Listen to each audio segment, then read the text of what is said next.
Hello students, welcome to my YouTube channel Maths का अड्डा by Sakshi Chauhan. I hope you guys doing well and enjoying this session. Then press the like button, share it with your friends and don't forget to subscribe to my channel and hit the bell icon also so that you get the notification of my new upcoming videos. So let's jump on to the exercise. Now move on to the question number 24. Question number 24 is show that the right circular cone of least curved surface and given volume has an altitude equal to √2 times the radius of the base. अब students इस question में आपको क्या given है? सबसे पहले given है volume of the कोन। अब वॉल्यूम गिवन है, इसका मतलब क्या है? वॉल्यूम ऑफ द कोन क्या होता है? 1/3 pi R square H.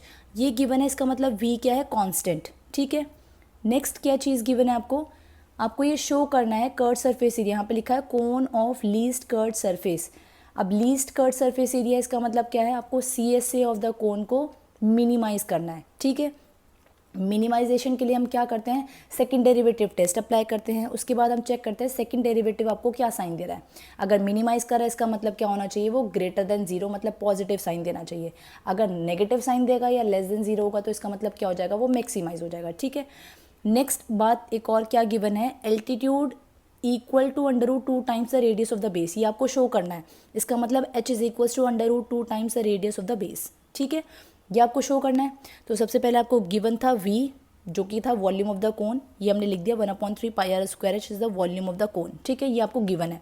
Given है, जो भी चीज़ गिवन होती है इसका मतलब v क्या हो जाएगा? कांस्टेंट हो जाएगा। ठीक है, इसको हम मान लेते हैं equation number 1।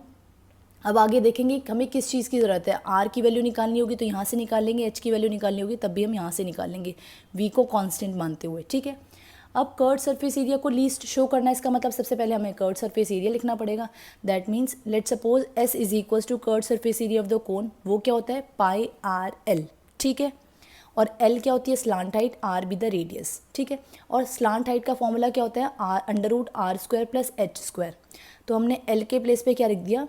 √r² plus h²। ठीक है, अब ये जो सरफेस एरिया है वो चेंज हो चुका है R के टर्म्स में और H के टर्म्स में। तो यहाँ पे सेकंड डेरिवेटिव टेस्ट अप्लाई करना है सरफेस एरिया के लिए। ठीक है, क्योंकि ये मिनिमाइज़ करना है तो हमें डिफ्रेंशिएट करना पड़ेगा एक वेरिएबल के रिस्पेक्ट में। लेकिन यहाँ पे तो दो वेरिएबल है, R भी है और H भी है।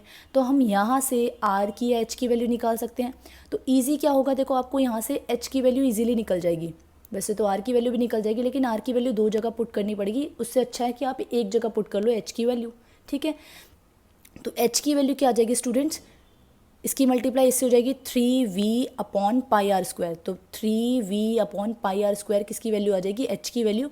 और h के प्लेस पे आप सब्स्टिट्यूट कर दोगे ये वाली वैल्यू h की। ठीक है, जो कि इन टर्म्स ऑफ r आई है। v तो यहाँ पे कांस्टेंट है। ठीक है, अब ये देखो सारा चेंज हो चुका है इन टर्म्स ऑफ r। ये तो v है, v तो क्या है? कांस्टेंट है क्योंकि v आपको गिवन है। तो v का डिफ्रेंसिएशन क्या होगा? 0 हो जाएगा। अब ये देखो, बस इसको हमने सिंप्लीफाई कर लिया एलसीएम लेके। तो यहाँ पे क्या हो जाएगा? पाई r² का होल स्क्वायर। तो π² r की पावर 4, इसकी मल्टीप्लाई यहाँ पे करोगे तो क्या हो जाएगा? π² r की पावर 4 और ये r² प्लस 3 3 ज़ा 9 v² क्योंकि ये होल स्क्वायर है। ठीक है, नीचे क्या बचा? पाई r² की पावर 2। ओके, अब ये भी अंडर रूट में और ये भी अंडर रूट में। जब हम इसको अंडर रूट से निकालेंगे तो ये पावर हट जाएगी। तो बाहर क्या बचेगा? बस नीचे डिनोमिनेटर में पाई r²। तो पाई r² और ऑलरेडी ऊपर मल्टीप्लाई में पाई r था तो कैंसिल आउट हो गया। नीचे क्या बचा? 1/r और अंडर रूट के अंदर π² r की पावर 6 प्लस 9 v²। ओके, अब ये आपका s जो है वो चेंज हो चुका है इन टर्म्स ऑफ r और हमने सिंप्लीफाई भी कर लिया। अब इसको डिफ्रेंशिएट करते हैं किसके रिस्पेक्ट में? क्योंकि r में चेंज हुआ है, v तो कांस्टेंट है। Differentiate s with respect to r, क्योंकि हमें क्या करना है? सरफेस एरिया को ही तो मिनिमाइज करना है, कर्व सरफेस एरिया को। ठीक है, तो differentiate s with respect to r we get. अब ये हो गया फर्स्ट फंक्शन, इसको मान लेते हैं सेकंड फंक्शन। तो first function as it is, derivation of second function. Second function का डेरिवेशन क्या होगा? √x का डिफ्रेंसिएशन क्या होता है स्टूडेंट्स? 1/2 √x और फिर x का हम दोबारा करते हैं तो वो क्या आ जाता है? 1। तो ऐसे ही इसको यहाँ पे करेंगे तो 1/2 ये वाला पूरा फंक्शन एज इट इज़। फिर इसका दोबारा करेंगे विद रिस्पेक्ट टू r, क्या हो जाएगा? 6 पावर आगे आ जाएगी, 6 π²। पावर में से एक सब्ट्रैक्ट हो जाएगा, 5 बचेगी। ठीक है, plus second function as it is and the differentiation of 1/r क्या हो जाएगा? -1/r²।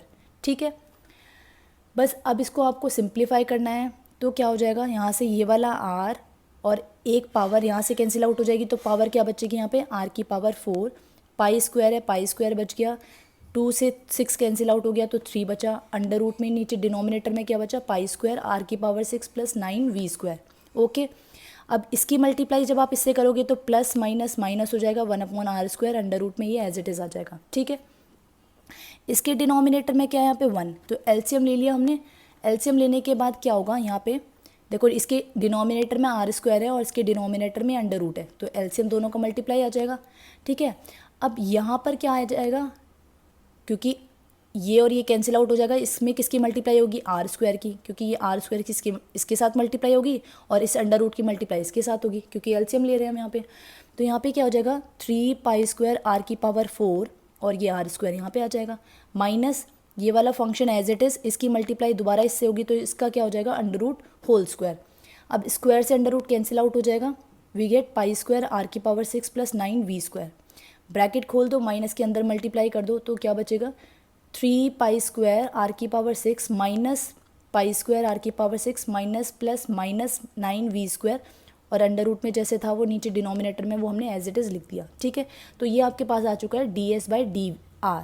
ओके, सो हमारे पास आ चुका है स्टूडेंट फर्स्ट डेरिवेटिव। ठीक है, अब फर्स्ट डेरिवेटिव को इक्वल टू 0 पुट करोगे फॉर द मैक्सिमम और मिनिमम वैल्यू, और you can say that the for the critical points. Okay, first derivative को इक्वल टू 0 पुट किया तो डिनोमिनेटर तो हो जाएगा 0, और हमारे पास क्या रिलेशन बचेगा, 2π² r की power 6 is equal to 9 V square. तो यहाँ से किसकी वैल्यू निकलेगी स्टूडेंट, जिसके भी रिस्पेक्ट में आप डिफ्रेंशिएट करो, तो r की power 6 is equal to 9 V square upon 2π², और r की वैल्यू अगर आप निकालोगे तो पावर यहाँ से हट के क्या हो जाएगी, पावर 1/6। ठीक है, इसके बाद क्या करोगे आप, सेकंड डेरिवेटिव निकालोगे। सेकंड डेरिवेटिव निकालने से पहले स्टूडेंट्स हम फर्स्ट डेरिवेटिव को और फर्दर सिंप्लीफाई कर लेते हैं, सो दैट सेकंड डेरिवेटिव क्या हो जाए, इजीली सॉल्व हो जाए। अब यहाँ पे क्या रूल अप्लाई करेंगे, क्वेश्चन रूल अप्लाई करेंगे ऑब्वियसली। तो सबसे पहले हम क्या कर लेते हैं, इस r² की अंडर रूट के अंदर मल्टीप्लाई कर लेते हैं। अब ये ध्यान से देखना स्टूडेंट्स, अगर आप r² के अंदर मल्टीप्लाई करोगे तो कैसे करोगे, अंदर क्या हो जाएगा, r की पावर 4, r की पावर 4। क्यों हो जाएगा r की पावर 4, यहीं से देखो, अगर मैं r की पावर 4 कॉमन लूँ तो क्या बचेगा, r की पावर 4 अंदर ब्रैकेट में बचेगा, और इसको अगर मैं अंडर रूट के बाहर निकालूंगी तब क्या हो जाएगा, ये r², तभी तो यहाँ पे r² बचा होगा। तो इसलिए जब मैं इसकी अंडर रूट के अंदर मल्टीप्लाई करूँगी तो इसकी पावर क्या हो जाएगी, डबल, तो r की पावर 4 और इधर भी क्या हो जाएगी, r की पावर 4। ओके, अब ऐसा हम क्यों करें स्टूडेंट, ताकि सेकेंड डेरिवेटिव क्या हो जाए, ईजिली सॉल्व हो जाए। अब यहाँ पे देखो बेस सेम है तो पावर क्या हो जाएगी, ऐड हो जाएगी, मल्टीप्लाई में तो r की पावर 4 प्लस r की पावर 6 r की पावर 4 प्लस 6 क्या हो जाएगा, r की पावर 10, और यहाँ पे तो v² और r की पावर 4 एज इट इज़ आ जाएगा। ठीक है, अब यहाँ पे क्या रूल अप्लाई करेंगे सेकंड डेरिवेटिव निकालने के लिए स्टूडेंट्स, क्वोशिएंट रूल अप्लाई करेंगे। क्वोशिएंट रूल क्या कहता है, डिनोमिनेटर का स्क्वायर, अगर हम इसका स्क्वायर करेंगे अंडर रूट से कैंसिल आउट हो जाएगा स्क्वायर, डिनोमिनेटर का स्क्वायर, फिर ये denominator as it is and the derivative of the numerator. अब इसका derivative with respect to r क्या होगा, पावर देखो r की क्या है 6, 6 2 ज़ा 12, π² r की पावर में 1 सब्ट्रैक्ट हो जाएगी, यहाँ पे क्या है -9 वी स्क्वायर, वी क्या है कांस्टेंट और आपको गिवन भी है, V volume is given to you, अगर जो चीज़ गिवन होती है तो उसको हम क्या मान लेते हैं, कांस्टेंट, तो वी का डिफ्रेंसिएशन क्या हो जाएगा 0, minus numerator as it is and the derivative of the denominator. अब इसका डेरिवेटिव क्या होगा स्टूडेंट्स, अगर आपको पता है अंडर रूट एक्स का डिफ्रेंसिएशन क्या होता है 1/2 अंडर रूट एक्स, और फिर हम दोबारा एक्स का करते हैं तो क्या हो जाता है 1, तो सेम ऐसे इसका करेंगे डिफ्रेंसिएशन। ये मैंने यहाँ पे कट किया हुआ है क्योंकि यहाँ पे स्पेस नहीं था स्टूडेंट्स, तो मैंने क्या किया, अब इसका डिफ्रेंसिएशन क्या हो जाएगा 1/2 अंडर रूट ये वाली वैल्यू, फिर इसका दोबारा करेंगे तो क्या हो जाएगा, देखो r की पावर क्या है 10, तो 10 r² r की π² r की पावर में से एक सब्ट्रैक्ट हो जाएगा, प्लस 9 है यहाँ पे मल्टीप्लाई में और r की पावर 4 है, तो 4 9 ज़ा 36, v² r की पावर में से एक सब्ट्रैक्ट हो जाएगा। ओके, तो आपके पास क्या बचा है स्टूडेंट्स, सेकंड डेरिवेटिव, ये वाली टर्म एज इट इज़ आ गई, ये वाली टर्म एज इट इज़ आ गई, माइनस ये वाली टर्म एज इट इज़ आ गई, स्पेस नहीं था इसलिए अब मैंने इसी स्टेप को दोबारा लिखा है, क्योंकि इसकी मल्टीप्लाई क्या होगी, यहाँ पे था ये वाला फंक्शन, इसकी मल्टीप्लाई इससे होगी, तो इसकी मल्टीप्लाई इससे होगी, तो ये हो गया न्यूमरेटर में इसके साथ और ये डिनोमिनेटर में। ठीक है, अब स्टूडेंट्स इसके नीचे क्या है 1 है, तो हम क्या ले लेते हैं, एलसीएम ले लेते हैं। एलसीएम लोगे तो क्या आ जाएगा, इसकी मल्टीप्लाई इससे होगी तो दोनों सेम है, पावर से अंडर रूट कैंसिल आउट हो जाएगा, तो ये वाली टर्म आ गई, सेम ये वाली भी टर्म आ गई, माइनस है माइनस आ गया, ये वाली टर्म एज इट इज़ आ गई। अब देखो डिनोमिनेटर में क्या बचा, 2 ये वाली टर्म और ये वाली टर्म, ये वाली टर्म और ये वाली टर्म सेम है, लेकिन इसकी पावर क्या है 1/2 और इसकी पावर है 1। अगर बेस सेम है और मल्टीप्लाई में है तो पावर क्या हो जाती है ऐड, तो 1 + 1/2 क्या हो जाएगा पावर 3/2। तो इसकी पावर क्या आ गई आपके पास 3/2 और मल्टीप्लाई में क्या था 2। तो डबल डेरिवेटिव आपके पास आ चुका है स्टूडेंट्स ये। Okay, I hope it's clear. So students अब हमारे पास आ चुका है सेकंड डेरिवेटिव। अब आप चेक करोगे कि सेकंड डेरिवेटिव क्रिटिकल पॉइंट पे आपको क्या साइन दे रहा है, पॉजिटिव साइन दे रहा है या नेगेटिव साइन दे रहा है। तो क्रिटिकल पॉइंट आ गया था हमारे पास, फर्स्ट डेरिवेटिव को इक्वल टू 0 पुट करने के बाद r⁻6 = 9v²/2π²। ठीक है, तो जब आप यहाँ से r की वैल्यू निकालोगे तो क्या हो जाएगी पावर 1/6। तो वो थोड़ी कॉम्प्लिकेटेड सी पावर आ रही है, क्योंकि यहाँ पे देखो r⁻10, r⁻4, 5, 6, 9, 3, 10, r⁻4 different powers given है। तो पावर हमें 1/6 में रखनी पड़ेगी, तो क्या हो जाएगा थोड़ा कॉम्प्लिकेटेड सा हो जाएगा सॉल्व करना। लेकिन हमें यहाँ पे एक और वेरिएबल नज़र आ रहा है v², और यहाँ पर भी सब जगह v² है, v²। क्यों ना हम v² की वैल्यू यहाँ पे सब्स्टिट्यूट कर लें और चेक कर लें कि सेकंड डेरिवेटिव आपको पॉजिटिव साइन दे रहा है या नेगेटिव साइन दे रहा है तब भी तो बात सेम होगी स्टूडेंट्स। तो हम यहाँ पे क्या पुट करेंगे, v² की वैल्यू सब्स्टिट्यूट करके देखते हैं कि सेकंड डेरिवेटिव क्या साइन दे रहा है। सबसे पहले अंदर मल्टीप्लाई कर लेते हैं, 12 के मल्टीप्लाई यहाँ पे करोगे तो क्या आ जाएगा 12, पाई² क्या आ जाएगा π⁴, r⁻10 × r⁻5 क्या हो जाएगा r⁻15, प्लस 9 की मल्टीप्लाई 12 से करोगे, 12 9 = 108। इसकी मल्टीप्लाई यहाँ पे करोगे π² r⁻5 और 4 क्या हो जाएगा r⁻9, π² आ गया। v² की वैल्यू आप यहाँ से पुट कर दो, 2π² r⁻6/9। ठीक है, माइनस है, माइनस साइन आ गया। अब इन दोनों ब्रैकेट की मल्टीप्लाई करो एक दूसरे से।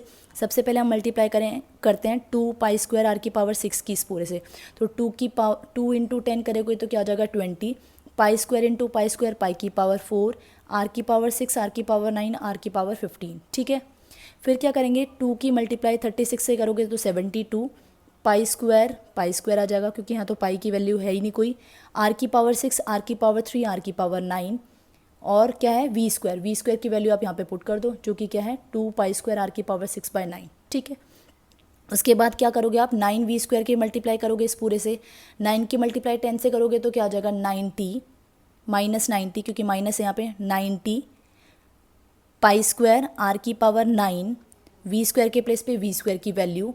ठीक है, उसके बाद -9 की मल्टीप्लाई 36 से करोगे तो क्या मिलेगा 3 to 4, v² है, v² और v² तो क्या हो जाएगा पावर v⁴, तो v⁴ क्या हो जाएगा स्टूडेंट्स इसकी पावर 2। ठीक है, तो इसकी पावर 2 का मतलब क्या है 2 2 = 4, 9 9 = 81, π² का स्क्वायर करोगे तो π⁴, r⁻6 का स्क्वायर करोगे तो r⁻12।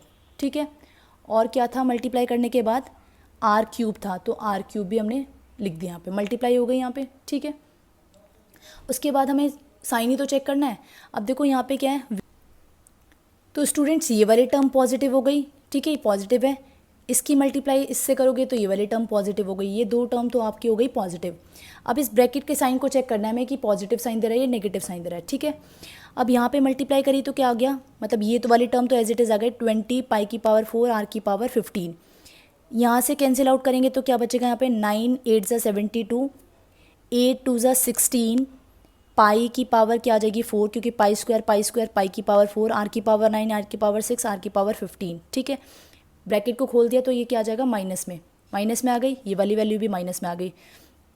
फिर 9 से कैंसिल आउट कर दिया इसको 90 को, तो 10 बचा, -10 × 2 माइनस यहाँ पे माइनस की भी मल्टीप्लाई हो जाएगी तो क्या हो जाएगा 20 + 20, π² × π² π⁴, r⁻9 × r⁻6 r⁻15।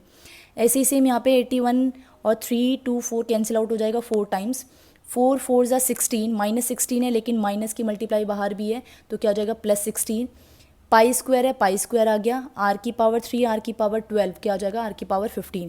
अब ये देखो एक दूसरे से कैंसिल आउट हो जाएंगे तो ये ब्रैकेट क्या हो गया 0। ठीक है, ब्रैकेट 0 हो गया, पॉजिटिव प्लस पॉजिटिव टर्म आपको क्या देगी पॉजिटिव वैल्यू ही देगी हमेशा, तो सेकंड डेरिवेटिव आपके पास आ चुका है > 0। इसका मतलब क्या हुआ स्टूडेंट्स कि curved surface area of the cone is minimum हो गया किस पॉइंट पे, एट क्रिटिकल पॉइंट, जो कि क्या गिवन था आपको मतलब हमने निकाला था सेकंड डेरिवेटिव को इक्वल टू 0 पुट करने के बाद r की power 6 is equal to 9v² upon 2 pi, ठीक है, 2 पाई²। तो आपके पास ये काम हो चुका है। अब हमें एक सेकंड काम क्या प्रूफ करना है कि हमें ये प्रूफ करना है कि h is equal to √2 times of r, ठीक है। अब देखो आपको स्टार्टिंग में गिवन था volume of the cone 1/3πr²h, ठीक है, और हमने जो हमारे पास क्रिटिकल पॉइंट था v² की वैल्यू एक हमने यहाँ से निकाली, वो क्या हो जाएगी 2r की पावर 6π²/9। तो देखो अब v की वैल्यू आपके पास ये भी गिवन है और v² की वैल्यू यहाँ से ये भी गिवन है।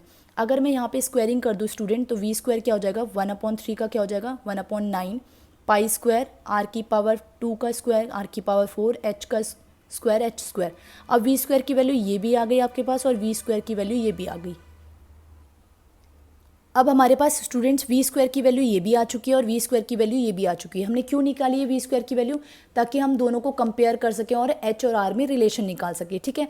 On comparing we get this quantity is equal to this quantity, तो दोनों को इक्वेट कर दिया, 9 से 9 कैंसिल आउट हो गया, π² से π² कैंसिल आउट हो गया, r की पावर 4 से यहाँ से r की पावर 4 चली जाएगी, तो यहाँ पे बचेगा r² और मल्टीप्लाई में 2, तो h² is equal to 2 times of r²। दोनों तरफ अंडर रूट लेंगे तो क्या बचेगा h is equal to √2 times of r। यही हमें प्रूव करना था स्टूडेंट्स। तो hence proof we get the required result. I hope it's clear students.